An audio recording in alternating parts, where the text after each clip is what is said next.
mute your ass. Whoa. Yeah. You ain't getting near my ass. COVID Magnifico. Zay, when you went back to the goddamn Bill Cosby sweater? Don't worry about it, nigga. It's Jolly Saint Zay. I'm in the spirit. Well, you is glowing over there. You like some goddamn My Michelin bad, time. dog. It was Jimmy Garoppolo, Chris. Yeah, okay. Jimmy G. Jimmy G. Yep. That's 2019. Leave it to Mario. Facts. And Kyle Shanahan was there. That's who. Okay. Stop boycotting, Chris. Yeah. Chris like that person just got to be doing something. Like No, but you boycotted for a nigga who still won his job.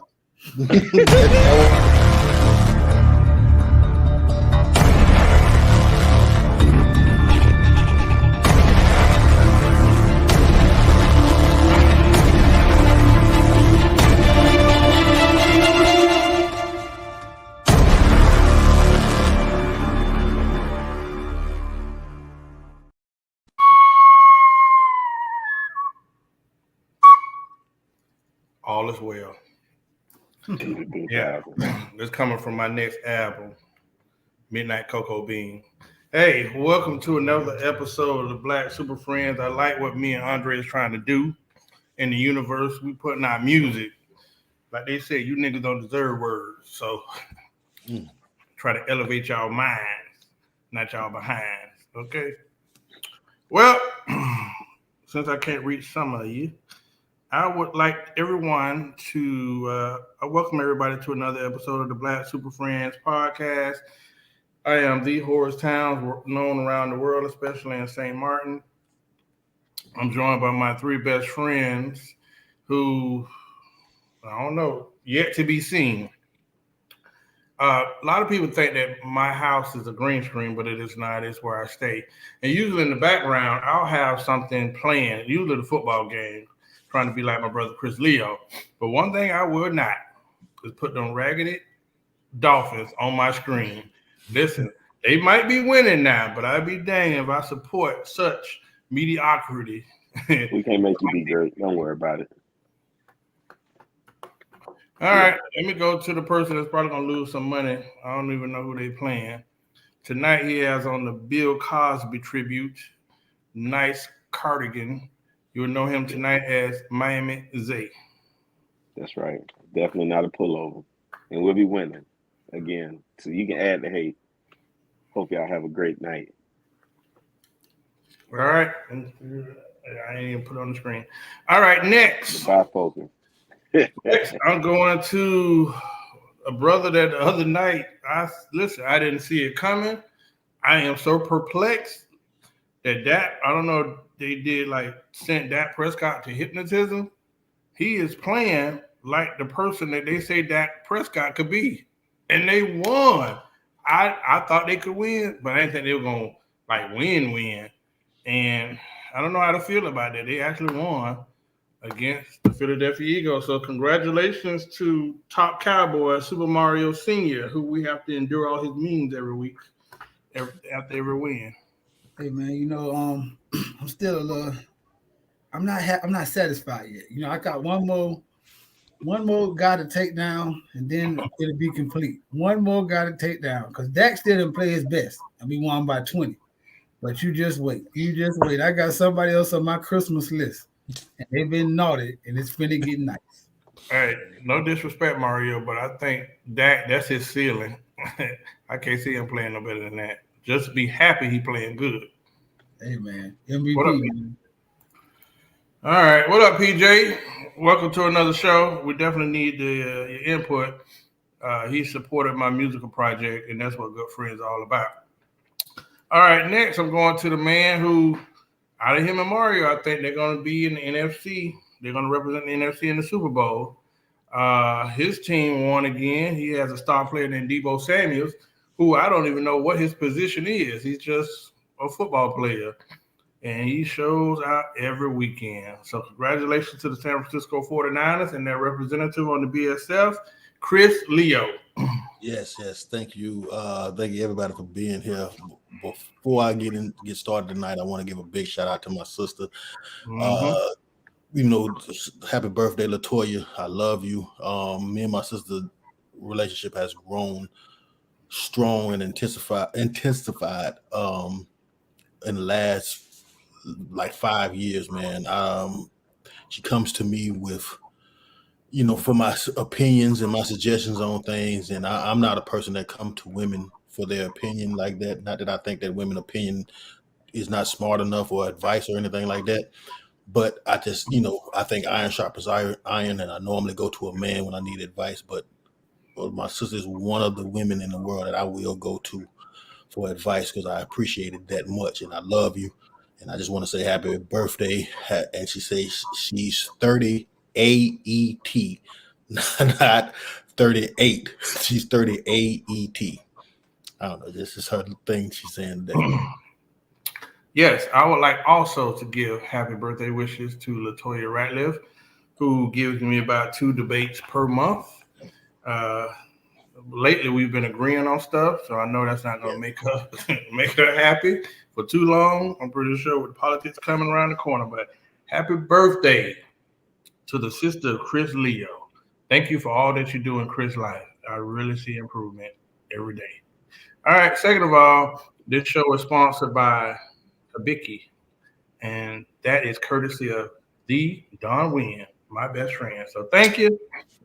Don, you came to Orlando and you ain't holler at me, man. I don't want to talk about that. Now, you rode the bright line to Orlando. I seen it on Facebook and I almost hurt my feelings.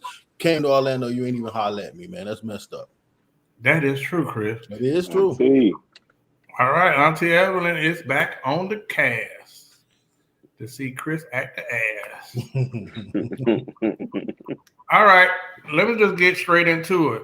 Hey, LeBron wins another championship. Now he has 5, and he's tied for Kobe in championships. What y'all think about LeBron and his latest championship? He got 5 now. No, he don't.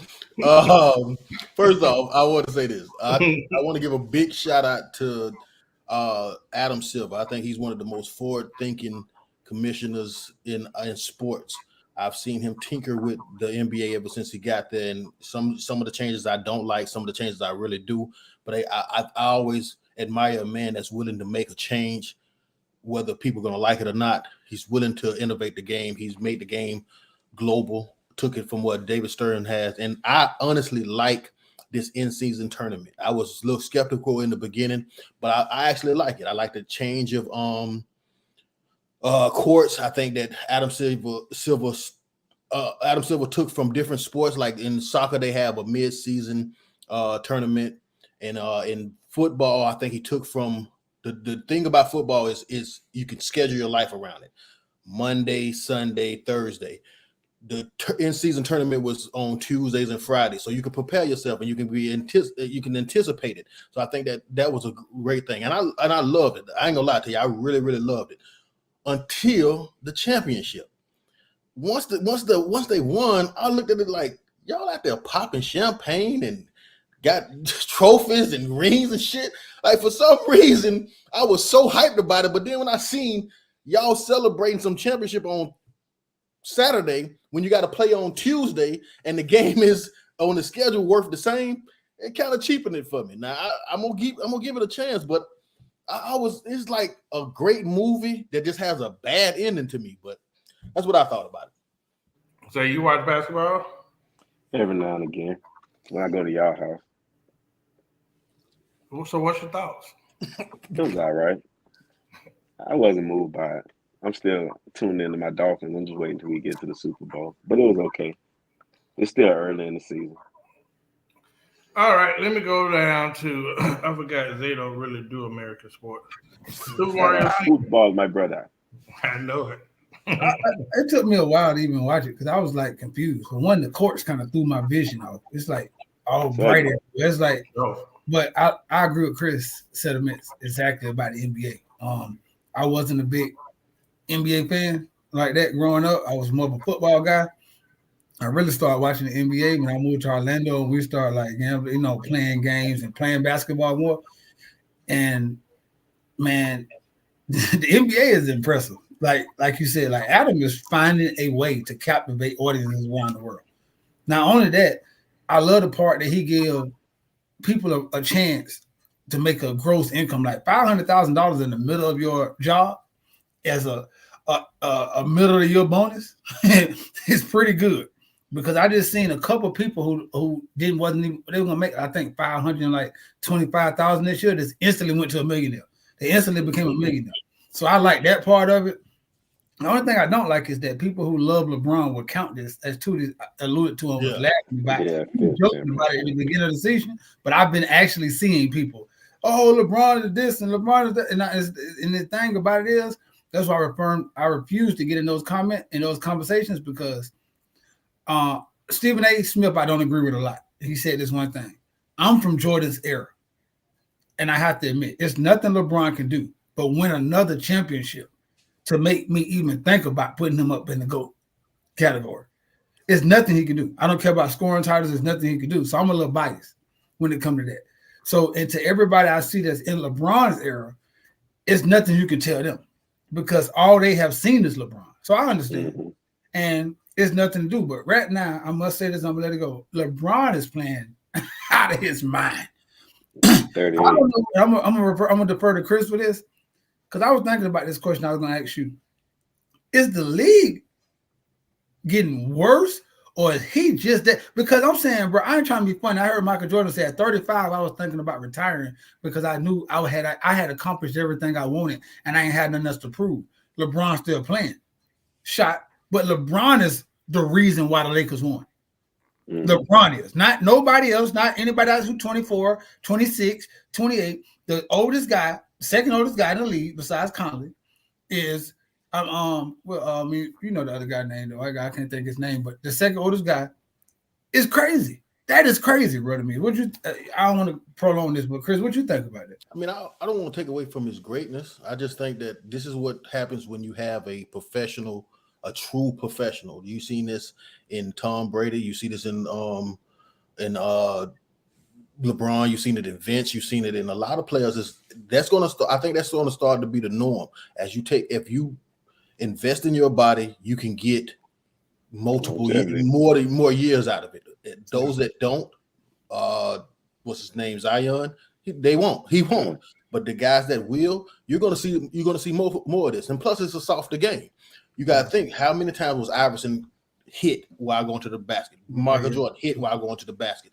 With the game spread out, with the defense lax the way it is now, you just added at least 5 years on damn near any player by the lessening the contact. Same thing in football. You take away headhunters, you can make the receivers can get 2 or 3 more years out of football. So I think that this is the evolution of sports. I think with sports medicine, you're going to start seeing more of this.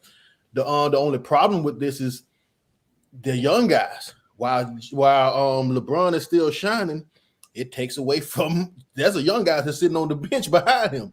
You know what I'm saying? But go back to what you were saying about the winnings. That's great, but then you also got to think about this: the winner gets 500,000, the loser gets 200,000. But if you are in LA, taxes gonna hit you to the point where it looks like you was the loser. In Indiana, it's gonna be a totally different tax bracket. So that's something that they may have to tinker with too, because LA is gonna take out way more taxes than Indiana would. And now you're winning. Yeah, you get a healthy bonus, but it's not the 500K that you thought it was. I think that I was kind of skeptical of it. I just cheer for LeBron now just because of all the people that hate him so much. The tournament was a good look as far as the championship part. I didn't understand it until like the last, semifinals and stuff. I didn't really keep up with it. But I just think sports from college to professional is lacking a lot of hunger. Tom Brady said it's a lot of mediocrity. It's just people making ridiculous money. And, it's like anything. If you hungry, bro, you're going to be – the way you act when you hungry and the way you act when you're not is two different things. Right. And them boys making ridiculous money, blowing 500,000 on dates with chicks. And if you listen to some of the podcasts, which like Jeff T, like some of them are hilarious, but then you see their mind. They ain't got that competitive fire. Like when you hear Bird and Magic and all them people talk about how Like, hey, bro, right now I'm trying to win. They didn't have that shaking hands and dapping. It was a little bit realer, back then. Even with college, you're gonna have a lot of guys sitting out because it's in their best interest too. So it just ain't the same. But that's why I cheer for LeBron, because I don't see after LeBron and Steph. I don't know what's next. Somebody will appear, but I'm used to that 90s basketball. I miss that. That Knicks, Bulls, Suns, Lakers, banging, come through the lane.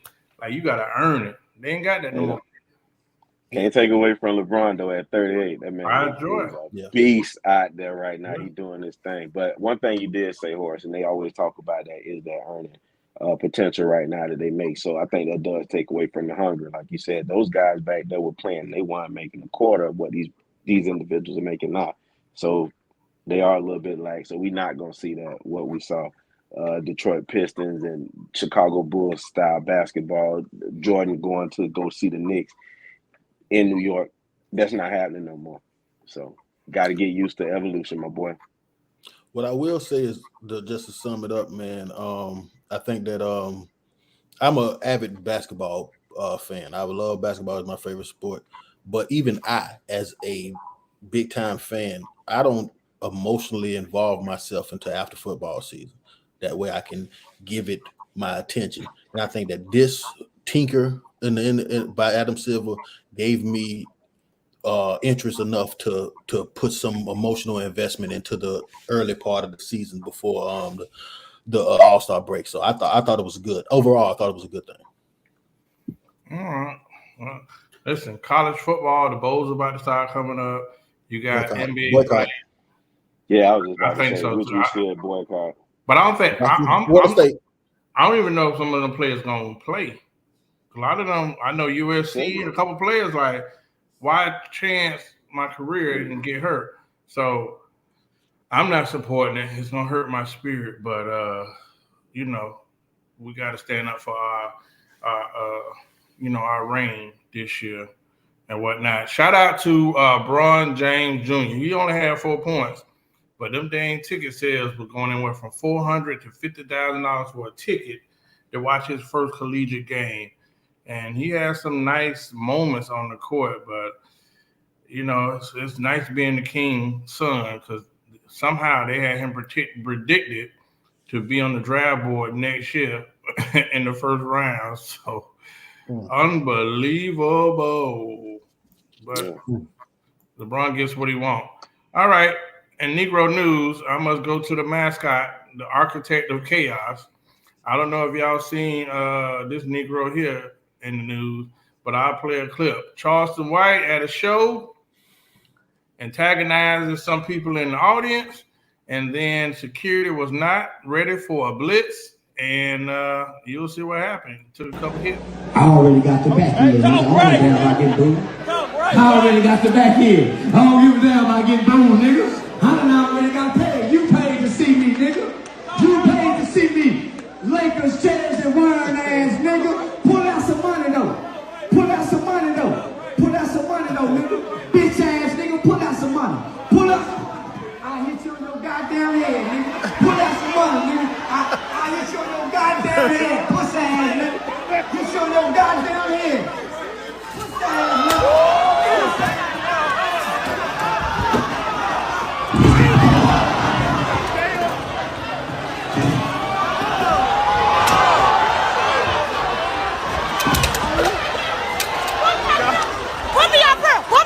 Put me up, bro, Typhus! Put me up, bro!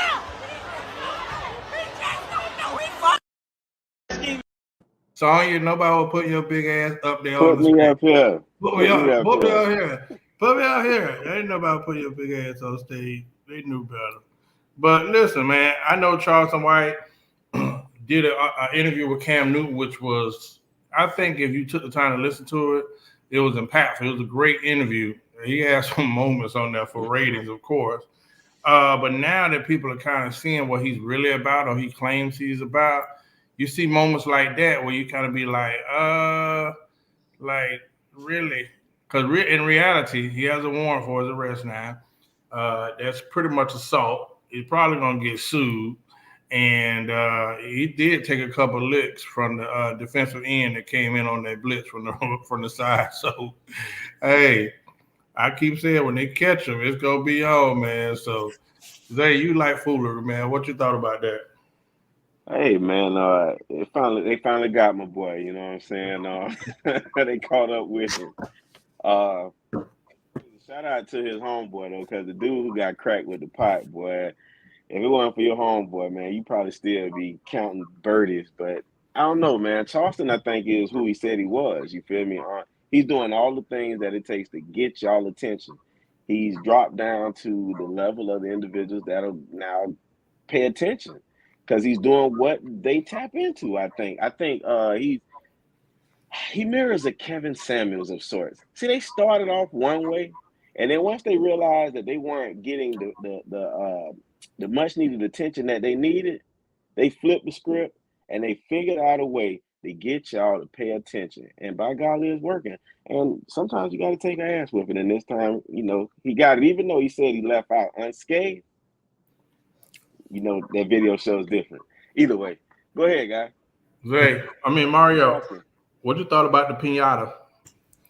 First of all, that Cam Newton, I didn't want to watch it because I don't like. I'm kind of impartial on. I'm kind of split on Charleston White because, in one hand, when he said about the delivery, that clip they keep showing on Cam Newton show was 1,000% right. That was right. That was 1,000% right. We can't care about his delivery because I hate when people say it was the delivery. It was delivery. Was it a fact? Was it the truth? Or was it not? I like to live in truthful land, right? So I agree with that. But I don't like antagonizers to put people in the worst position. If you're for the people, I understand you're standing up and I understand you playing a character, but in that instance right there, you antagonize. They bark back. That happens in comedy shows. You proceed to say words that you knew that any grown man was not going to like because they were heckling you. Okay, it's not too far. You picked up a pot and hit a grown man with it. See, now that's when it's like, it's like, I thought you were smarter than that. Because before, you were the enticer, but you entice people to almost try to attack you, and then you defend yourself. But this time, you were the attacker. And I agree with Tootie. Just like everything else, charges should be brought against him. I don't like to say this. And they should sue it in the club and whoever hired him, but too, because that's what he do to people over and over and over again. So he got the back end. Let's see if he lose all of it. The front, the back, and the 2 shows that he got coming up. Everything. I want him because that right there is what he has been doing to people. Okay. Enticing them into acting emotionally and then pressing charges, pepper spraying them, and suing them. So I hope it was good for the gander. It has to be good for the goose. So I won't I wanted to come back on him twofold. Chris Leo.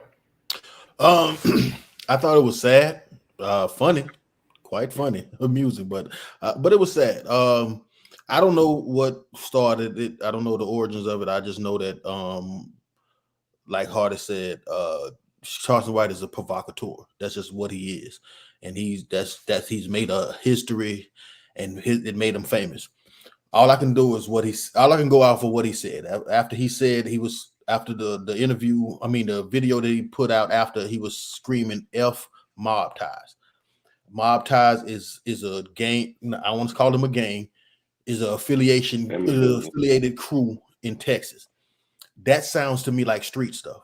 I believe that street business need to be handled in the street. I don't know why you guys had plenty of time to handle that in the street because that's what street business need to be handled. These people paid tickets to see a show. Niggas need to stop going places acting like niggas. When people pay tickets, when we at airports, we at restaurants, niggas need to stop going to places acting like niggas. This is street business that should have been handled in the street. What I will say is, Charleston White security. If you look at that video, if you look at everything other than Charleston White, look at his security. Look at the people that's around him. They allowed that to happen to him. But what I think is this. Although I think it was, like I said, I think it was sad and funny, but at the same time, I think that grown men, Charleston White gets on stage and says words, gets on the internet and says words. We have to, as Black men, have to have more emotional intelligence than to allow somebody's words to affect us in that way. We gotta stop doing that. Masculinity teaches us we protect. Because I'm not the one that says I don't condone violence. I condone violence in certain cases. What I'm saying is masculinity teaches us that we protect and we choose violence to protect our family, our kids, our home, ourself. Other than that, let a bitch talk, because that's what bitches do. Now, I'm not calling Charleston White a bitch, but at the same time, dog, let niggas provocateur talks. That's what he does. He tries to entice you. Tries to antagonize you. Dog, we gotta have more emotional intelligence in that than to go into the public and act like that, because that comes back on the Black men that don't act like that in public and will go and handle that business in the street like it's supposed to be. And so that's how I look at it, man. Yeah, I actually had I think maybe it was me and Mario one day, we had a conversation. I always tell people, man, you know, whatever you stand on, be able to stand on in the end. Like, know them consequences. We had a situation down our way where a guy, I'm sure he's European, he just antagonizing somebody, and he said the N-word, but he's far away. You know what I mean? There's a point. Oh, no, he said the N-word, went over there, punched the man out. Guess who went to jail? So I'm like, bro, like at some point, he's not touching you. He's saying that to antagonize. I just think we just always got to evaluate as Black men the consequences of our reactions and the decisions we make. Because, bro, you know, we already behind the 8 ball. But as you get older and looking at day to day, you just have to think twice.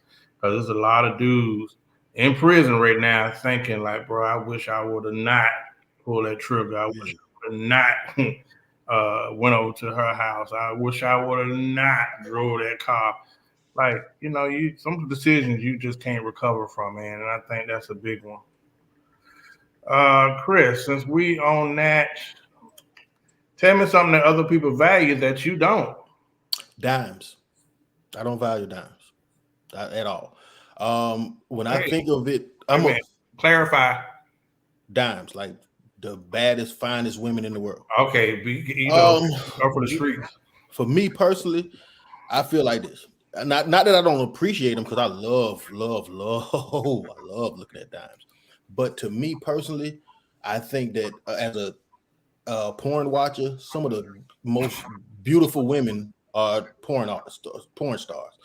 As a strip club goer, some of the most beautiful women in strip clubs, strippers, OnlyFans models. I don't participate in OnlyFans, but some of those are the most beautiful women in the world. And so I start to associate extreme levels of beauty with degenerate behavior, to be honest with you. So to a lot of people, they value dimes.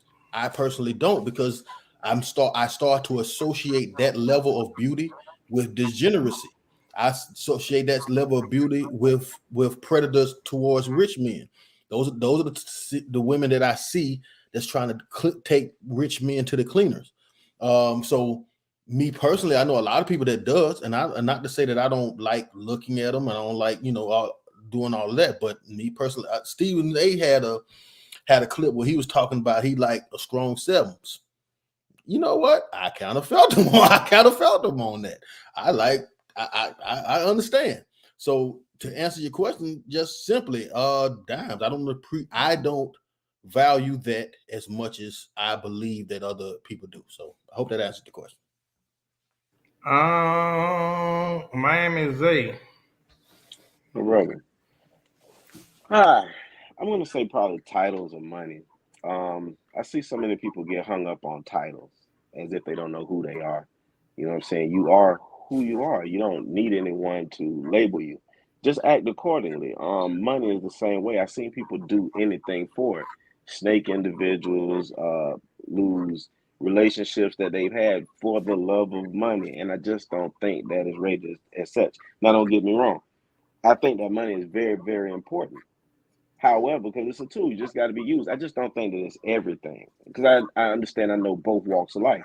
I know individuals who have so much money but they're losing, like they don't have life or anyone to spend it with. And then I have people who don't have that amount of money, but they have all the life and the love around them, and they're okay. They may have financial strife, which, as all of us know, 95% of our problems are going to be taken care of by money, but they have those things that money can't buy. So I just think that some people put stock into so much money that they lose out on the greater things in life. And when it comes to titles, like I said, so many people put stock into that instead of just knowing who they are and living life that way. But that's what I came with.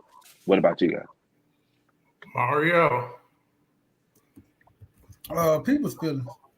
I don't like, I'm saying, and I'm not saying people's feelings per se, like as I don't care about your feelings. I'm saying I don't care about feelings.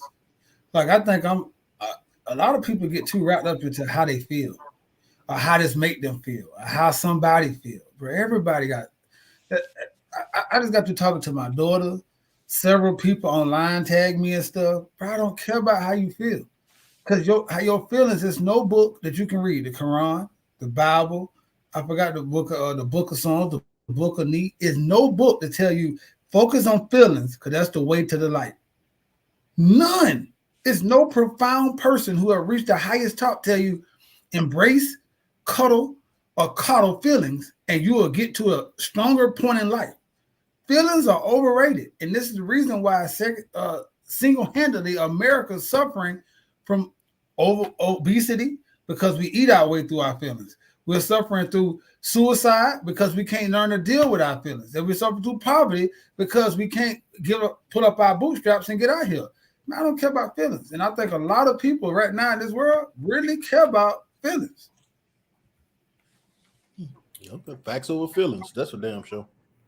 I don't know what the word would exactly be. I don't know if it would be the perception. A lot of people value, and I don't know if it will fall in the image. Maybe it would be validation. I think a lot of people on social media do a whole lot of stuff every day for validation. I personally know people that don't have two nickels to scratch together, but they spend so much time trying to look like they're having a successful life and always on the scene, or, I got the latest this and that, and you'd be like, man, and I would say, listen, y'all didn't tell me until afterwards, but I drove them 2 raggedy trucks, you know what I mean? And people start saying, I'm like, bro, I got 2 trucks that's paid for. But you'll see somebody that go and get a brand new car that they can barely pay for just to say, or perceived to be successful. So maybe that's what it is. I don't know which one it would be, but maybe it's the image. Would it be falling under image? Yes. 2 trucks in the what? Whoa. 2 trucks in the Benz. You forgot that, Mr. Hey, Mr. but Guy. I don't know what's going on over there. 2 trucks in the Benz. Almost. I don't know what's going on over there, but listen. The Benz one, listen, the business, hey, you can't talk, the Benz was magnifique for a long time. Man, you talking that shit, but you... Yeah, shit. Zay, you better tell them how that Benz was at. I had 2. Yeah, I ain't talking about the old Benz, Zay. You trying to be funny. I'm talking about that black, boy. You know that black, when that black red rolled through the city and Big John said, shit, boy. Yeah, you care about perception then. That's for damn sure. Yeah, and I talk about all the time. Well, I could have bought a house with that money. Yeah, and the funny thing is, like, perfect example, when Big John seen it, Big John was so proud, boy. I see you, boy. That's nice. Yup. And I rode around in a couple weeks and partied. Like, I didn't like the attention I got from it. So maybe that's it. I've learned to do that. Like, I really don't care, Chris. I'm sorry. You will not bully me tonight, Chris. No, I'm just saying I forgot my sombrero. Anyways. You said what? Nothing. What's this on the top of this? Yeah, because that's sounding like Optimus Prime.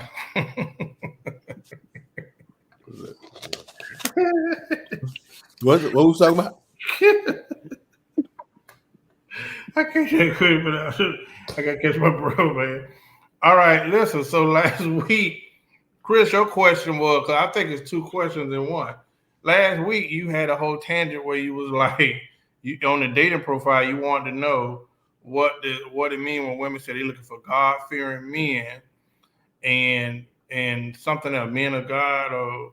Well, what I was saying is this. As I look through dating apps, I'm going to start doing a series on womanese, where I take dating app profiles and I just break them down and translate them for you because I speak womanese. But what I constantly see on dating app profiles from women is must be a God-fearing man and what was it called? God must be a God-fearing man and a man of God or something like that. I want to know what that actually means. Everybody knows I'm not the most religious guy, but I want to know what does that mean. I would like to know from women, but I'd like to get some intel from you guys. What does a God-fearing man? What does that actually mean? Can I put an addendum on that? Go ahead. Listen, so last week I also mentioned that it's amazing when all of this dating profile stuff, I said that if a dude say that he a pastor, it's like all like women just take their security force fields down. Like they trust him automatically. They don't question nothing. And then when they find out he Reverend Levi, the serpent, then they just destroyed and they so hurt. And then Mario went on and he was like, that's because they supposed to be. So we had two questions out of that and whatnot. But it's interesting you say that because I got like a couple people, and I'm gonna give you their profile, be butt booking naked almost, right? And then they'd be like, God-fearing woman, child of God. I'm like, girl, you is in the G string right now. And I'm not one to judge, but I'm trying to judge. Around naked. Bruh, what God done? Super Mario Senior. What else you had? What was your thoughts? It was two parts. I think it's a complex question because when people are using terms that was, I think, outdated in what we are in the context that we use God fearing in this day and age. I think in the olden days when you said I'm a God fearing man, that means you was under the law. That means you subscribe to whatever Christianity in this whole. So that means my morals and my compass in life that was pushing me purposefully was Bible related. Like I got my point of view and my point of reference from the Bible. So you could trace back to and hold me accountable to what the Bible said because I was under that law and under those rules. So I'm God-fearing, which means that I didn't play with God. I believed in him, I obeyed him, and I was trying to be a Christian, Christ-like. So if you find a man who was God-fearing, that don't mean he was perfect, but that means that you knew what his moral compass was. It was set to be purposefully on God. That's what I think it means. Nowadays, because God can mean whatever God you want. It can be the sun God, it can be the moon God, it can be this, it can be the air, the universe, it can be whatever. When somebody say they God-fearing, I think, Chris, on the app, you have to ask them what God do they serve to better understand what God-fearing mean to them. Because nowadays, I think the conversation of God has been just pulled out so much that you don't even know what God they talking about to even know what God-fearing means. Yeah, but then I think why is it a requirement? Like because we align. Because we align. Like I don't want no woman who like right now I'm a Christian.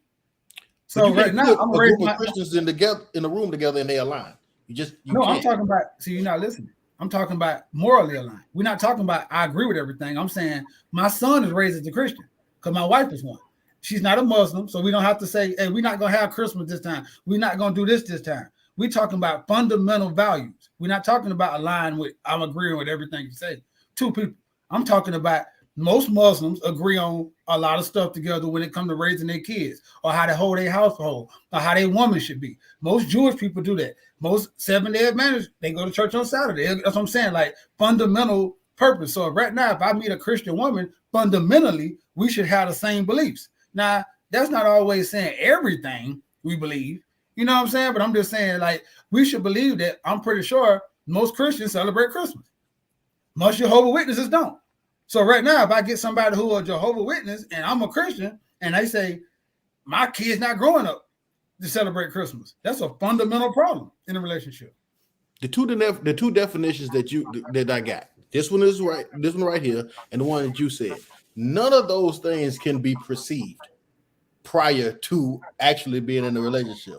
Right. So to request this is weird to me because it's like how would you know? We ask you to tell the truth. We ask you to start a relationship by telling the truth. That's all it is. It's like saying, I want a man who's not a cheater. You don't know that until you get a relationship with me. I want a woman who's not a hoe. You don't know that until you. That's what I'm saying. Like everything in the beginning of a relationship is a request. It starts a relationship with, I'm holding you to what you say. Zabo. I was just gonna tell you, Chris. When's the last time you've been on Indeed? When last time I've been on Indeed? Yeah. Oh, it's been over 10 years. Yeah, it's part of their resume. That's what I was driving at. You know what I'm saying? It just looks good. That's the only reason why it's there. Because you know just as well as I do, you've been frequenting these sites for a while. Nothing about a man of God is anything that they want. Because they're going to say that that's boring. Being honest. They don't think about God until they're doing bad. But it looked good on the resume. Because I want a guy who kind of got something going on and stuff. But the minute that he ain't going out, he ain't got no swag, and he ain't spending no money, all that man of God stuff went right out the window. I just say that it looked good on the resume. But I could be lying. But what is that too? What is a man of God? Like, how do you know? What is that? How is that different than any other thing? Like, what is a man of God? What does that mean? It's me telling you that. Listen, dating is like, I always say dating is like a used car salesman. Ain't nobody gonna tell you they red flags too often. Ain't nobody gonna tell you what's wrong with them. Ain't too many people gonna tell you why the last 3 dudes left. You know what I'm saying? They're gonna give their best descriptions and they're gonna give out you some trigger words. And one thing, if you say you have God, that's supposed to mean that you have some kind of balance, some morality, some good traits, or at least you're striving to be a decent person. And I that's what I have perceived in a lot of situations. But I'm saying, as far as the God fear, it's almost like I don't know if it's Tamari's point. It's what people supposed to say. And you got a lot of bad people that do want to be with good people. By Chris being Pastor Chris, go Pastor Chris for 30 days. And I bet your numbers be out the roof. You know why? Because a lot of times women are looking for a good guy, at least on the title. You know what I mean? Try 30 days, do experiment. Pastor Chris Leo. I don't play like that. It's the leadership thing. I don't play like that. But I'm saying that's God fearing. Why don't you play like that? Bam. That's what I'm saying. People don't want to hear what I just said. Like I just said, it has nothing to do with a person's interaction in the world. It has something to do with what do you get your morals from? Like what guidelines do you get your morals from? Like some people, if you say I'm an atheist, then that's what I'm saying. Like what I'm saying is like it should be easy to obtain. Like if I'm an atheist, that means I don't give a damn about God. So you can't tell me, well, God said marriage. I don't believe in it. Well, I want my kids to celebrate Christmas. I don't believe in it.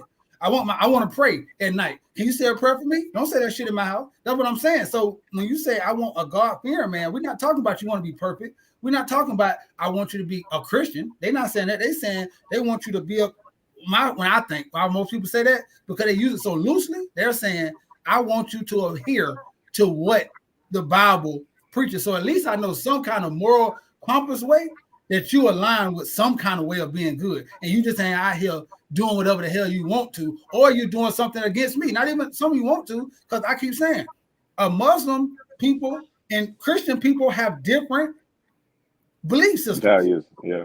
Yeah, they have different values. So right now, if you say, well, I'm a Muslim, because if you say I'm a God-fearing man, I want a God-fearing man. If I'm a Muslim, the first thing I'm going to say is, hey, I practice, I'm a Muslim. So do you believe? Like that conversation come up. But if you just go dating, I know a person, I'm going to let this go. I know a girl and a dude who was really, really together. I'm talking about together. They actually was a good person. The minute they had a lot of alignments like finances, they look good together, all that. They had a child, and then how he wanted to bring his child up and how she wanted to bring his child up. The question that we just brushing over, like, it don't matter. What is God-fearing? Should have been asked.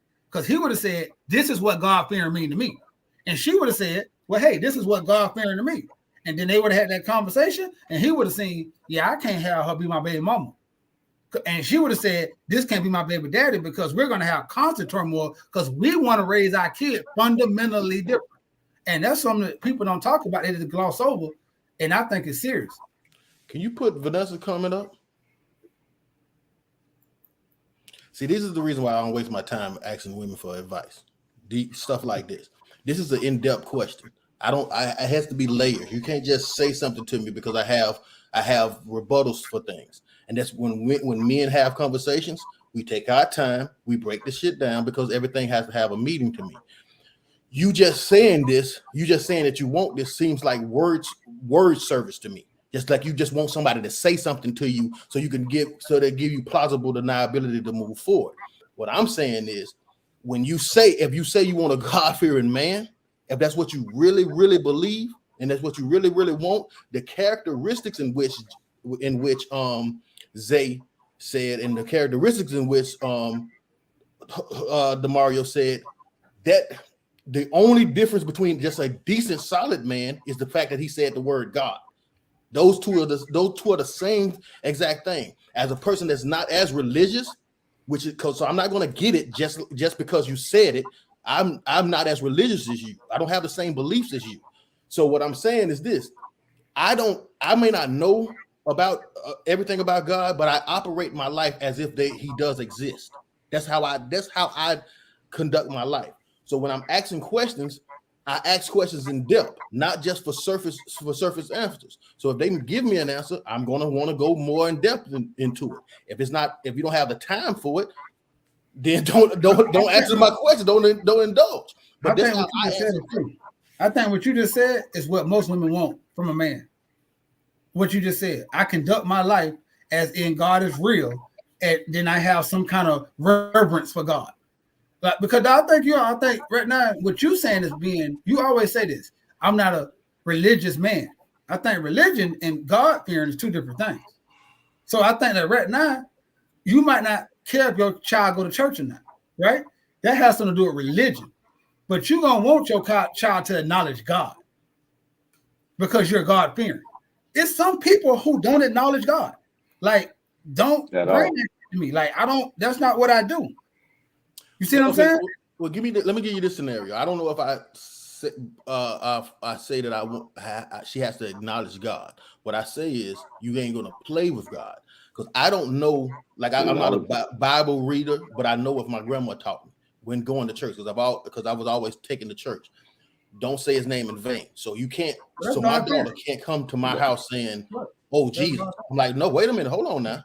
If you decide that that's what you want to believe in, which I have no problem with, and I would not object to you to believe in whatever you want to believe in, especially in that, you're not going to do that. You're not going to disrespect that religion at all in any kind of way. And I won't do it. But Chris, Nana was a God. I'm saying she was like, you were raised like most black people. Let's get this straight. Like most black people I know. I don't like to talk for a whole group of people, but most black people I know, in some kind of way, was raised in God. No matter what religion you is, Baptist, atheist, no matter what. I don't know too many people who I know just raised, even if they wasn't doing what Christians said or what Jehovah's Witnesses said or what Muslims said, they still feared God. They had a reverence. That's what I'm saying. For saying, don't play and obey to your best of your abilities what God has, the values of what God has laid out. That's it. Technically, that's what you are right now, is a God-fearing man. It's not a man who go to church every Sunday. It's not a man who prays every 10 o'clock. It's not a man. It's a man who actually has reverence for God. That's what I'm saying. The fear of God. That's what I'm saying. That's what I keep saying. But the fear of God is what? Rules. It's not just the fear of God. It's the fear of God's rules. That's what Nanny was telling you. Don't play with God because of his wrath, because you have reverence for the name of God. That's why she told you don't say Jesus' name in prayer. You have reverence for like blasphemy. Like don't play with God. Like those things right there is what you have. And I think sometimes you discredit it because what people have told you is if you don't go to church on Sundays, if you don't read the Bible every week, if you don't pay your tithes, if you don't do all the stuff that the Bible says you do not have to do, that's what man say, then you're not God-fearing. The Bible says accept Jesus in your heart and obey. Don't understand it. and then you good. And then read the Bible to get your own understanding. See, I don't dwell in what people tell you. Show it to me in the book. And that's what I'm saying. That God-fearing thing is what the book says. That's to me. But I could be wrong totally, because I think they're tricking Chris, because he's seeing what they do, and he's not thinking about that part that you. I think a lot of people lie, Zay. I think a lot of people are false prophets. Yeah, that definitely happens. We have these conversations all the time, and it really makes me mad because I think he really is seeking God, and I think to understand it, he is really seeking it. And I think a lot of times when people question God, they're not trying to be an asshole. For lack of word, I don't think they're trying. I think this is an in-depth conversation. Jesus has been preached so many ways. It's right now in the Christian community, you got an AME, a Baptist, a Pentecostal, all as one. You got all these people who fall up under the Christian banner. So it could get so complex and so confusing when you just got to go back to the meat of it all. Do you believe? Yeah. Do you lead with love? Do you have a reverence for God? That's it. And that's when they go to everything else, bro. You have to consult with God to lead you personally. Not no man who eat, pee, or crap can put you in heaven or hell. So they don't have no reverence over your life. They can only give you what they feel. They'll go back to feelings. They can't tell you right or wrong. Like I said, at the end of the day, most people, no matter what church or cathedral or religion, you were taught to believe in something. Simple and plain. No, that's why I always preface my marriage is God obedience, because I believe it's God, the man, the wife. See, that's what I believe. Some people might say, I don't believe that. Well, cool. Mm-hmm. I don't want a woman who don't believe that, because they're not. That's an uphill fight for me already, because you know me, Chris. I'm embedded in what I believe. So if no matter how much I love you, if you button head on that, we don't have no future. But I think sometimes I'm gonna let this go, Chris. You give yourself a lot of. I don't think you give yourself credit enough, because I know your grandma, and y'all was raised like that. And I understand. I think sometimes just because you've heard you have to do A, B, and C or else, nah, bro. I think the way Nanny raised you, and the way I've heard you talk, and the way you listen to prayer, and the way you respect God on that level, you're a God-fearing man. Now you can get in deep into whatever religion you choose to follow, but I believe when it comes to that, you check that box off. If you ask me. Hey, I had two topics I could have ended with. Sometimes I'm led to go a different route. I want to ask y'all something before we go off the air, because I'm cooking a steak and potatoes, so I don't want to overcook it. But I want to highlight something. We was going to talk about Cameron. Did he take it too far? Then Chris had another question. But I do want to talk about something, because we on this show have been saying for the longest time that these sexual allegations thing is going to take off into a trend. It is always, and we're not, and on the show we've said constantly that we're not talking bad against anyone that has experienced domestic violence or sexual assault, right? But we always do see through the smoke when it comes to the allegations. I don't know if y'all remember back in the day, they were tampering with the aspirin. It was isolated there, and then all of a sudden they had 5 more cases. So now Diddy is a whole subject, and then you had Marcellus Wiley, a woman said he raped her back in '94. You had Harv Pierre, said a woman said he touched her titty in '95. I can go through all kind of stuff. And then you had Cameron. We have an ex-person. So I wanted to kind of be the devil's advocate to other people, say, like, when people make allegations, you're going to get interviews, and you're going to make money off the interviews, or your name is going to trend, and then you're back in the news, and then you get some more relevance. I really want to ask y'all thoughts on that, because when Melissa Ford did what she pulled, Velez, she called Uncle Luke out last week, and the women came to Luke defense. It's just so much allegations, and honestly, I see that those people are instantly doing interviews and they're making money off it. But I think it's kind of ruining. I think it's ruining the validity of people that actually have experienced sexual assault. Mario, what's your thoughts on this trending news? Because it's kind of, I want to say it's getting out of hand. And it's so complex. I think what Chris just alluded to about Christianity, I think this is becoming one of those kind of conversations too, on the different degrees and list of sexual assault. And I think sometimes they all get balled up into one thing. And then when you hear sexual assault, you think rape or beating. Mm-hmm. And then, like you said, one dude getting sued because he brushed across a woman's chest or something in 94 or something like that. That's one thing. What Melissa Ford did was egregious and hurtful and harmful, because what you did is throw accusations out in the midst of this snowball effect of all these popular people and just put it out there. I'm gonna just put the question out there. Do you think they might have? Don't even play. So when people keep saying Cameron is overreacting, bro, I think he's underreacting. I was so furious. That's two things you don't play with me. Don't ever say I sexually assaulted somebody or some kids.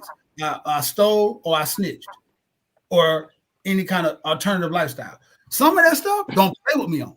I ain't trying to be funny. That's not, whatever you do is what you do. Don't even play with me on, because I'm a man of integrity and morals to what I believe in. Don't even put that next to my name, especially stuff like that. If I was Cameron, I would have been mad too. And I'm ashamed of Joe Budden for even taking up for her. And I know that, but it's the point of, bro, she was wrong. You cannot throw that out there and say, would you ever think about this? No, don't think about that. I was, like he said, I was 16, 17 myself. But I think that this is getting out of hand, Horace. And I think what you begin to say, to bring it all in, is really hurting women more than it's helping them. Because now what's going to happen is the real perverts out there are going to start showcasing the women lying. The women who are not telling the truth.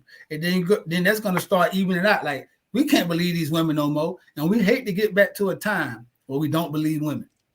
They're going to become the devil. Don't believe women. You think it's bad now. If your word is we're in a world of trouble. Because right now, women say what's law. Well, listen, I think what hurt the movement was what Cassidy, and they said, oh, well, Cassidy was her only option. She did a civil suit. So there's no criminal charges or anything tied to it. She got the $30 million, Diddy signed off on it, and that's done. I'm just saying that most of these accusations are intended to get cash payouts. So what's the real resolution, or what's the remedy? Like, if you got assaulted in 94, this happened in 95, and there was no criminal case or whatever, but you're getting money. Like, that's what I'm trying to expose. You know what I mean? Like, everybody's coming out now, and then they get the interviews. But the thing with Melissa Ford is, guess what? How many interviews you done seen her on since then? You know, she's that relevant, bro. It's just, and I was talking to a female who didn't understand. She's like, "Oh, so you don't know how sexual assault works." I said, "Maybe I'm gonna be that a-hole that if 1994." Somehow I'm drunk, immature. The 94, I was still young, and I come to me for I can give you some healing to say, hey, if that's what happened, let's have a conversation. But you just blasted me, and I just say the last part is they're only blasting the people that are high in stock, high branded. You know, I don't know if that'll happen to somebody else. Before the other two guys go, I want to say this. Right after this happened, Tootie texted me, and I said, dang. He said, man, he took the bait. Now she's finna play victim. On the show, I'm gonna leave this to the other two guys on this show because I know they got something to say. On the show, when Joe Budden was defending her, she was sitting there. I paid attention. She was like, victim mode. Head down, like, yeah, like just saying, just over this, and like she didn't cause all of this, and it was not your fault. Now she's the victim. Now he talked so harshly to her. Bro, you said I was a rapist of little girls. I told the people what you actually did as a video vixen. Now she's the victim. Go ahead. But Tootie had called this when we was going back and forth. Said, the dope. I'd say this, Hardy, you are absolutely correct. You went down the avenue I was actually going to go. One thing Horace did, and that he's beating across the head of everyone, is what he's saying. They're actually allowing the guys who are really doing the malicious things to become the devil. They're the greatest thing that never happened because they're so focused on the high-end guys for the money, like he said. Melissa Ford, I cry shame after her and after Joe Budden. I understand what they trying to say. They stepped on it when it happened, but y'all should have never allowed it. Y'all should have checked her a little harder than that. At the time that did happen, because what she's alluding to, Mason Cameron have a podcast and they're doing great numbers. They're doing great things after their rap career. And you saw those guys on the upward trajectory. Have a grievance with them from way back when, and you saw that as your opportunity to strike. And you didn't even have any hardcore fact. You just threw some crap out there in the air.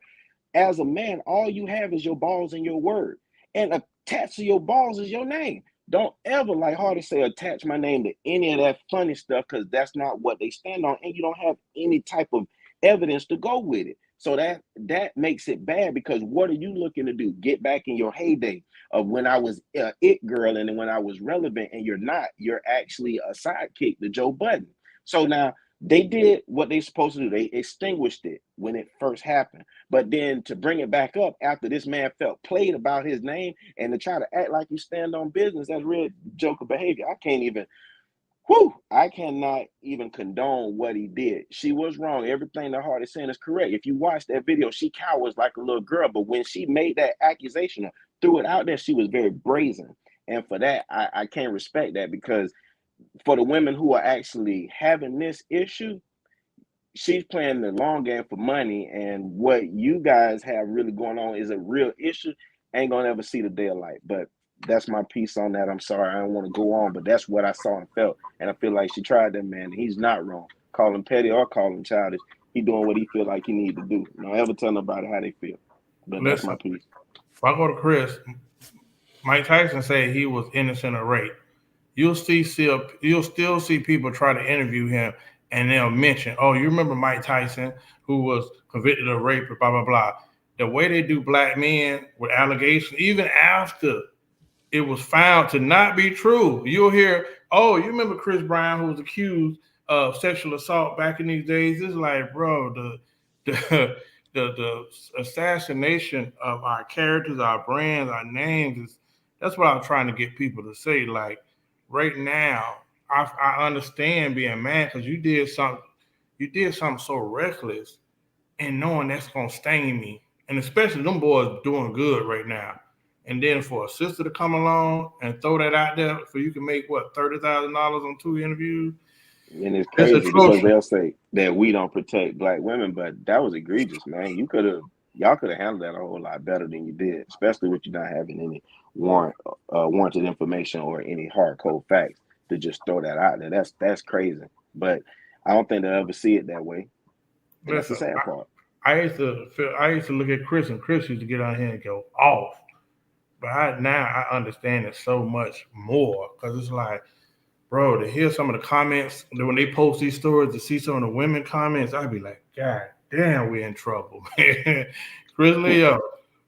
I stand with Cameron 100%. I support what he did, his response. It's sad that we live in a society that when you respond and retaliate with the truth, people are more offended about a lie that was told on you. And that's crazy. We live in a society where we're supposed to be innocent until proven guilty.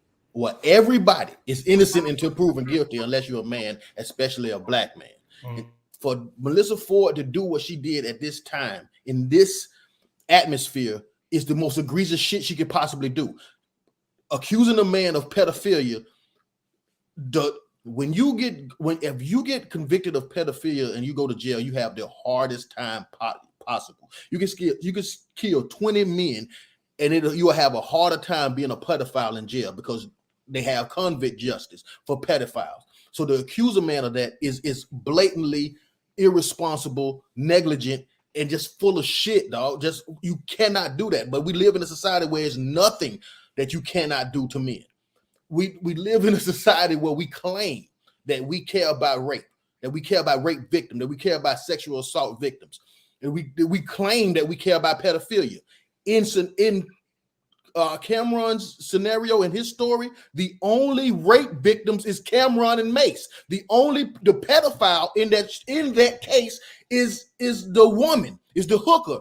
She screwed 17-year-old boys. That would make her a pedophile. She was a hooker. That's illegal. You cannot do that. The only victims in this was Cam and Mace. But let me guess what you're gonna say. Well, they wanted it. They came. They paid. They did all these things. But we'll find a way to blame Cam and Mace for this situation, for going back and putting themselves in a situation. But we tell Cassie she was a fucking victim. I don't want to hear that shit, dog. Y'all a bunch of fucking hypocrites by saying that you care about rape, that you care about sexual assault, that you care about these things. And I stand with Cameron 100%, because the same shit that happened to me on this show. A woman blatantly lied to me, not to that same extent, but lied on me. And my producer told me to chill out before the show. My producer told me to don't cuss. My producer did not put my rebuttal to this bitch. I don't know who said it, so I don't want to call it that. Her lie. Now, and look, like my producer, I have grace. Like Joe Budden, I understand why. Our instinctual thing about men is to protect women. I understand that 100%. But at the same time, in our protection, we don't allow for accountability. Melissa Ford was dead ass wrong. All some woman has to do right now is just imagine something happened with Cam and Mace, and their upward trajectory that they're on goes plummeted, because we've seen that it only takes an allegation. Because the people that's supposed to support, the only people in the world that's supposed to defend us from treacherous women is women, because we can't do anything to them. We can't say shit about them, because then we're the bad guy. We can't physically harm them, then we're the bad guy. The only people that's supposed to protect us from treacherous women is good women. But then when shit like this happen, none of your motherfuckers are silent. This is a goddamn shame. You can't say shit like this about a black man. You can't put pedophilia on a black man. Stop playing with us. Stop playing with us about sexuality. Stop playing with us about pedophilia. Stop playing with us about all that shit. We tired of that motherfucking shit. If you want shit, you want us to stop doing shit to you, stop doing that shit to us. And this, let me chill out. Well, Chris, I'm sorry that you didn't feel safe and that I did not protect you. All right. No, you let her lie on me, and you tell me I'm the one need to be calm. I don't even told a lie. I don't even recall the show or the interview, but my point is to always protect my friends and do what's in their best interest. You will tell me about it after the show. I thought the interesting thing that I highlighted with somebody, and yeah, thank you, Auntie, because there's fallout over there. Ain't nobody gonna be able to call Yella. But listen. The funny thing about Cassie, when she originally left Diddy, she said she left him because he didn't want to get married, right? And she did, yeah, oh yeah. So it was just amazed me when the thing came out saying that it was such, yes, he needs his light-skinned friend, that it was such a terror dome over there for her. I just thought that was amazing. She was such a terrified person when she left for different reasons. Yes, Chris. This is the same man that got on our goddamn show, and the first thing he said to you was, "Who hurt you?" Because we fucking make fun of men emotions, but then we tell them we act like we care about their mental health. This is the same guy. This is the same guy that got on the show, and the first thing out of his mouth was, "Horace, who hurt you?" You know what? Your mama raised you well. All right. Well, the beige rage would not be tolerated on our show. So you heard that, Terrell Taylor McCray. I don't know why he got 3 names like he married, but listen. I just, it was. I went that way, so I'm glad. You know what, Chris? It's like my discernment said we needed to go down that avenue. And I'm glad that it was a healing moment for you, because you got out everything that was inside you for a while. Yeah, he expelled it all. But you know what's crazy though? It's a laughing matter, but it really isn't. We I don't care what we say about men. We just don't care. Dog, this is ridiculous. We're bringing down men. Yeah. For no reason, dog, and you can't watch this off of you. Gain, monetary gain. No, but I'm what does Cassie getting $30 million do for any sexual assault victim. What does Cassie getting $30 million do for any other rape victim? What? How does it help any one of them? Harder. No, I'm just gonna say I think that I think Chris is gonna fall up under the Charleston White thing where his delivery is gonna lose the message. No, I'm for real. Yeah. Like the message is real. Like I think that I was so upset because it's been a couple of days since this happened. I was like, she casually and Joe Budden, I'm like Zay was alluding to and Ish and all of them are saying, hey, don't do that. Hey, what are you doing? Don't say that. They telling her I'm just saying. Well, what else? I'm just saying, and it's three men, like they know it. They like, whoa, don't do that. And she's still going. So it's like, so when Cameron, like, I'm pretty sure he like, I ain't gonna do it. And he was trying to compose it. He went back on like, this bitch kept going. The audacity, because I think it hurt so much because like I know you too. The audacity for you to do this to me when you was objectifying yourself for financial gain in your younger days, and I did nothing to you. Said nothing to you. Like they said, we just two men having fun, trying to have a better life. And you just threw some stuff out there to say, what if? Like, she didn't even say she had no proof. She just said, what if the girls are underage? Why would you say that? Speculatory. The fact is, they was underage, and nobody want to find the woman. The facts is, the woman was participating in prostitution, which is illegal, but nobody want to find the woman. The facts is the woman was the pedophile in this situation, but nobody wants to find a woman.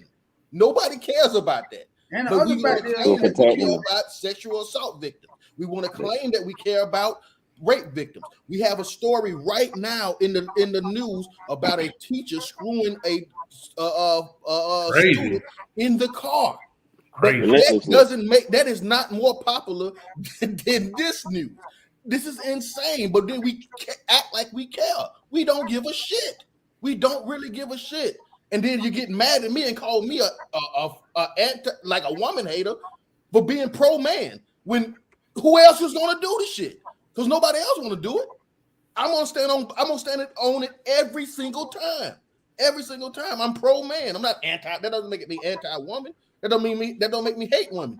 But I am pro-man. I want the treatment of men to be better in this society. Bro, they use women against us, right? Listen, when the last time y'all heard of Melissa Ford and in the capacity? All right. Not till she threw out that. So I would never met her. But I'm saying like Janet Dickinson, when Bill Cosby went through her stuff, and all these accusations come, here come the white woman. Oh, Bill Cosby raped me, da. And then later on, she said, oh, I made it up. I needed money for the interview, and nothing happened to her. You know what, Chris? Nothing happens. I don't see women shame these women and be like, girl, Melissa Ford say that. That's bad. Boo. Boycott her.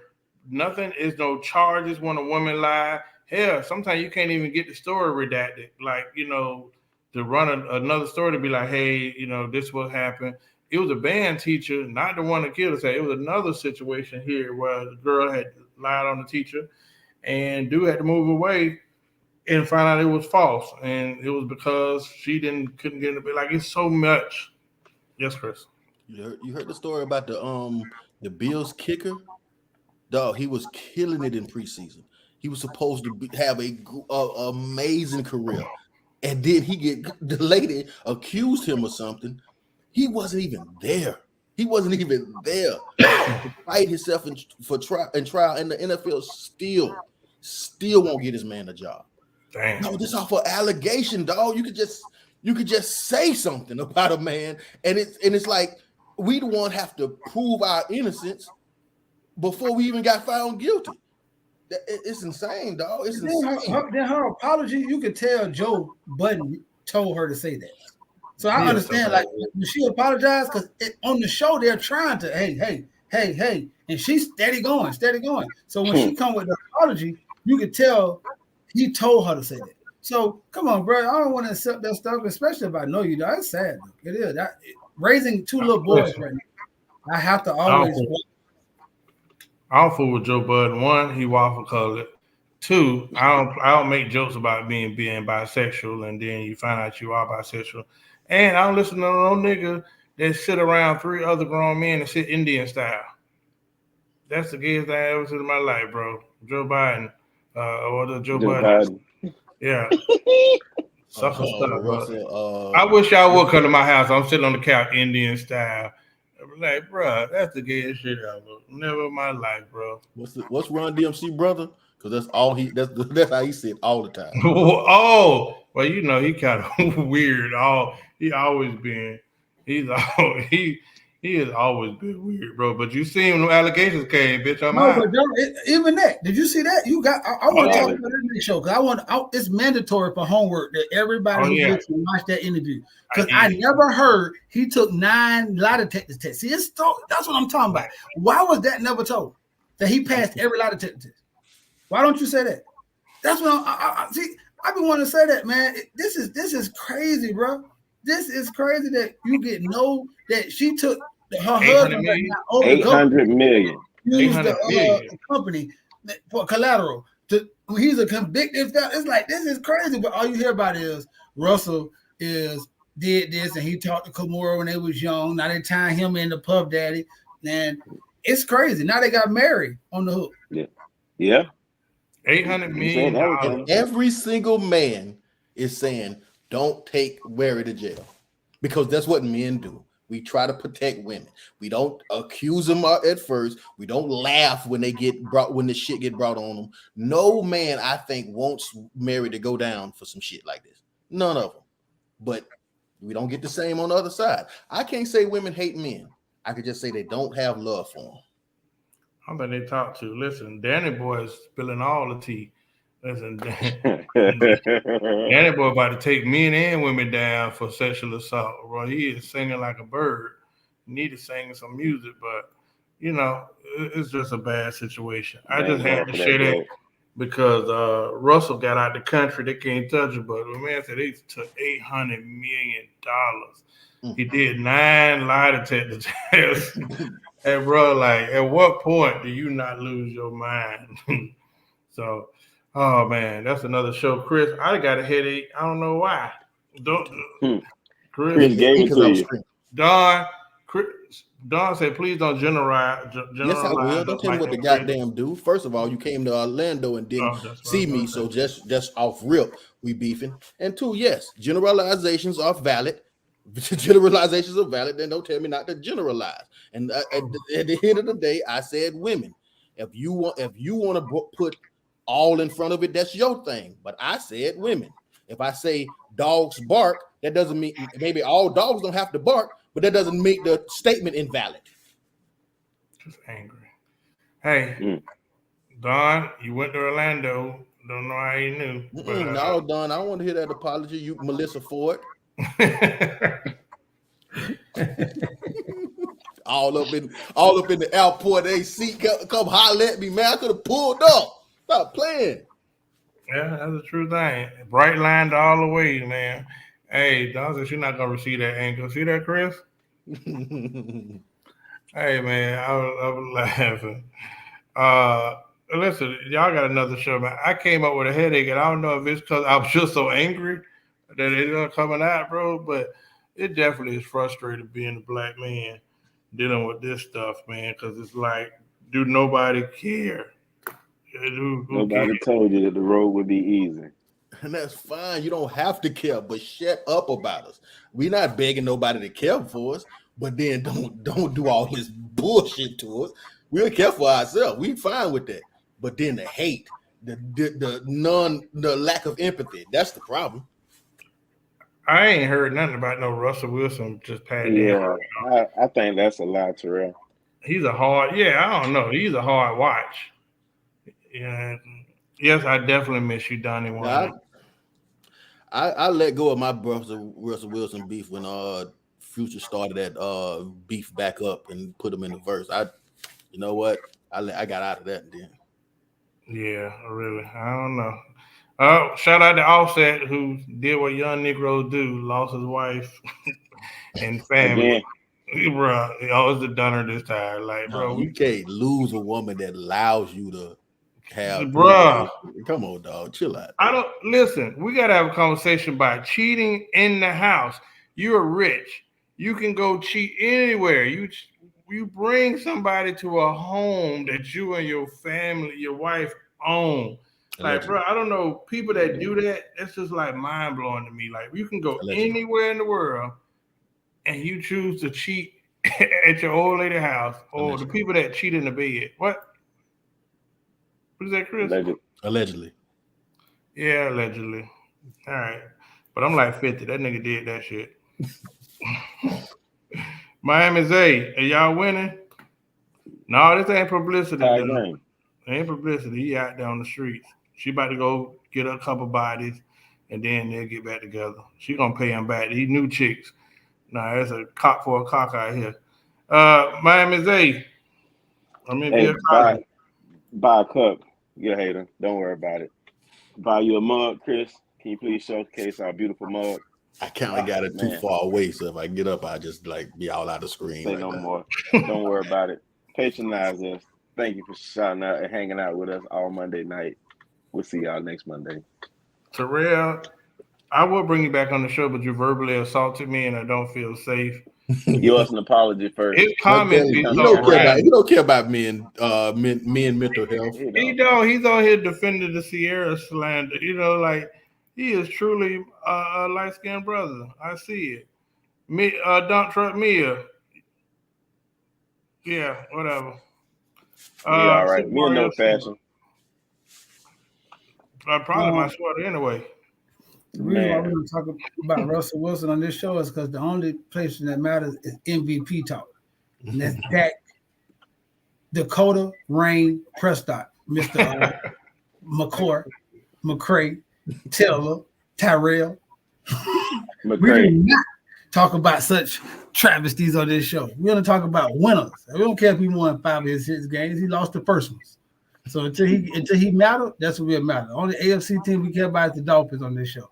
So let's ride. Thank y'all for coming out. And shout out to my beautiful wife. This week is our anniversary. So I will be missing next Monday because we will be celebrating our anniversary. But listen, man, we definitely appreciate all 3 of these guys and Tyrell because he was attending the wedding, man. I appreciate y'all love, support, and all the prayers that y'all been giving me, man. You know what I'm saying? Thank you. Mr. Taylor, half-hype McCray. I'm friends with Terrell because of y'all. When me and Terrell get in the same room, we debate as soon as we see each other. I just don't know what it is. Terrell look like a joker whose middle name is Gabriel. Or Montana. Terrell Montana Taylor. You know, it's hyphen McCray. Yeah. Or welcome back, Auntie. Welcome back, Auntie. It's so good to see you. I meant to say that. Definitely is. I thought it's very good to see you, man. It's very, very good to see you. We missed you. Okay, before I go to Chris, I just want to tell Mario and remind him happy anniversary to us. All right, we all in this marriage together with you, right? We living the dream with you, my brother. I went to St. Martin. Yeah, we were there. All right, I almost drowned. I almost died in St. Martin. Chris got international. A lot of great things happened. Terrell almost got sex trafficked. Terrell almost got both of y'all. No, Terrell. You was bodyguard. You were going down too. They're gonna take the whole lot of you. Nah, Terrell about to be on the back of a ship with some pirates. All right, Chris Leo, Mia, don't trust Mia. Don't talk to me unless it's in the DMs. Man, this weekend has been eye opening, man. This has really been eye opening. I want to give 2 examples of one. I have a homeboy that's recovering from a massive heart attack, and this man is very, very close. Shout out to Michael Bizzaretti. We call him Busy, but at 42 had a massive heart attack, hospitalized, and luckily he's doing a lot better now. But yeah, I brought it up to shed light on that, but I also brought it up to show what I've seen. When I got to that hospital, I seen his lady, who he's not married to, take the water and put it to his mouth, fed him, stood by his side. There was times I left, came back, she was still there. And it like I said, it was an eye opener to me to think like, what if something like that would have happened to me? And I don't have a lady right now. And it made me think like, man, maybe, just maybe, that may be something to think about. Because when I seen that, dog, it touched me. Because my boy was in one of the most, vital parts in his life where he needed that. I can't rub your head. I can't do what she did. I can't give you what I love you to death, my brother, but I couldn't give you what she gave you. And I thought that was amazing. I remember Classic Weekend. My cousin Zwanika, what we call her Boosie, came up here, and the way she spoke about her husband glowingly, and how she said how much he means to her, how much he changed her life. I had rarely seen a woman speak that highly about her husband. And that was another eye opener for me looking at that. So these two, I don't know if these are signs, man, but when I heard my cousin, and everybody know my cousin is a hard ass, but to hear her speak about her husband in that way, how glowing she did, and to see my homeboy who's not even married to this woman and how she was there by his side at one of his most vulnerable was the word I was trying to come up with, vulnerable spots in his life, and to see her there to take care, man, I might have to look into that, dog, because that was beautiful to me, and that helped me restore a lot of my faith in the fairer sex, I say. Hey Chris, three is a charm because it's still our brother's anniversary, so maybe you might need to get the going, my boy. Who knows? I don't have to touch the stove to know it's hot. It's amazing. I know we're getting old. They like pushing a relationship, Chris Leo. Well, like I say, man, what I seen. I think Chris makes a great man. He just his conviction, his dedication, and discipline. Yeah. But towards a relationship wise, I mean, Chris makes sure that he understands everything. That's what all women been talking about ever since the 90s. All they want is understanding. I think Chris the guy for the job. But what do I know? He's just my buddy, my brother. I can't even put the comment up though. Listen. No, let me see the comment. What was it? Let me look at my phone. Hey man, listen. Hey, well, Chris, I hope you get that relationship, man. I love the way that you just spoke so candidly. And let me say this one time before you go to. And one thing you got to be forgetting about is because my cousin Brad just had he just got the penalty today, right? So this is a 41-year-old. He'll be 41 and on the 18th, right? And Busy 42. These people I care about. I'm talking about like I stay busy, but I stay with Busy. Like we, you know what I'm saying, cook rice and like he showed me how to cook my Spanish and how to marinate my chicken mojo. No pause. Like this is my dog. Yeah. And this is like my brother. Like, you know what I'm saying? So when I'm seeing them, I'm like, bro, you gotta take good care of yourself. Like I can only preach and lead you to the Lord as much as I can. This shit is serious, bro. This is serious. Like you get old, be a player, and all that you be putting. See, that's what I never wanted to do. Have to make my daughter do that for me. What Christian see, like leave that burden on my daughter or my sister or my God forbid my mama or somebody. You know what I'm saying? Like whoever they say I do to now is your responsibility. It's just like it's mine. You know what I'm saying? Because them other people done been there too much in my life already. Yeah. All right, Chris, I applaud your transparency. Listen, if you start now, man, February 15th, you be good to go. I don't know, dog. That really, dog, seeing that, dog, that I know my homeboy was in a bad position, dog, but looking at that, dog, was touching to me. Just to see her do that for him. And the crazy thing is he doesn't have a lot of family. So honestly, dog, when they rushed him to the hospital and I got there, I had to be the surrogate because he don't have family like that. So imagine being put in the position of this is your homeboy. Yeah, you've known him since 2000, since 2000, but to be put in a position where if something happened to this man and he incoherent, you have to make the decision. And him giving you that responsibility, that was big, dog. But then a woman, just to see that woman look after him like that, it was so touching to me, dog. It really was. Well, I'm glad you said that, Chris. I want you to keep that in mind when you about to turn into the Incredible Hulk, when you get mad and you foaming, and that does affect your blood pressure. Because tonight I'll just be rated right there to be like, hey, I'm about to take a whole half of a bottle of Tylenol. I got a split headache right now. Chris, you ever thought about this? If Cameron had a lady, I want to hope that she would have checked her too. So that's what happens when you play in the field out here too. Like then you don't have nobody who willing to say, should I get involved with this? Like I would hope my wife, Jaleesa, if you're listening, will say, not mine. You don't play with, you know what I'm saying? Because that's the whole, you know what I'm saying? Because most men don't cape for women and never even seen them. But it take a woman to almost be tied to your last name to even give you some kind of defense nowadays. Yeah, definitely. Listen, I wish everybody had a good old lady.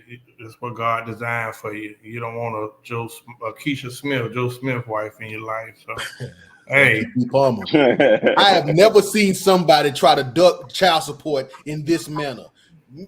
Pay that man that child support. You can't be charging him with putting restraining orders on him because you don't want to pay child support. Pay that man. I have never seen such deadbeatosity in my life. Yeah. The whole thing about a woman paying child support is interesting to me, Chris. But to each his own. It's a new thing. Yeah, Britney Spears did. She been getting hit. Yeah. Play with her. Nah, I guess not at all, man. Hey, it was another show. I'm going to eat food. Derek, he sent you 3. Dog. He been cooking that damn steak for 30 minutes. He guys got that bitch on 75. That's shoe leather at this point.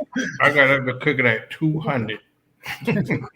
That shit is done. That is well. That's a hockey puck. That bitch like got a little match underneath the bottle cooking. That 20, what happened? Wait a minute. Time these fuck out. Wait a minute. Hey, I need you to see me. Wait a minute.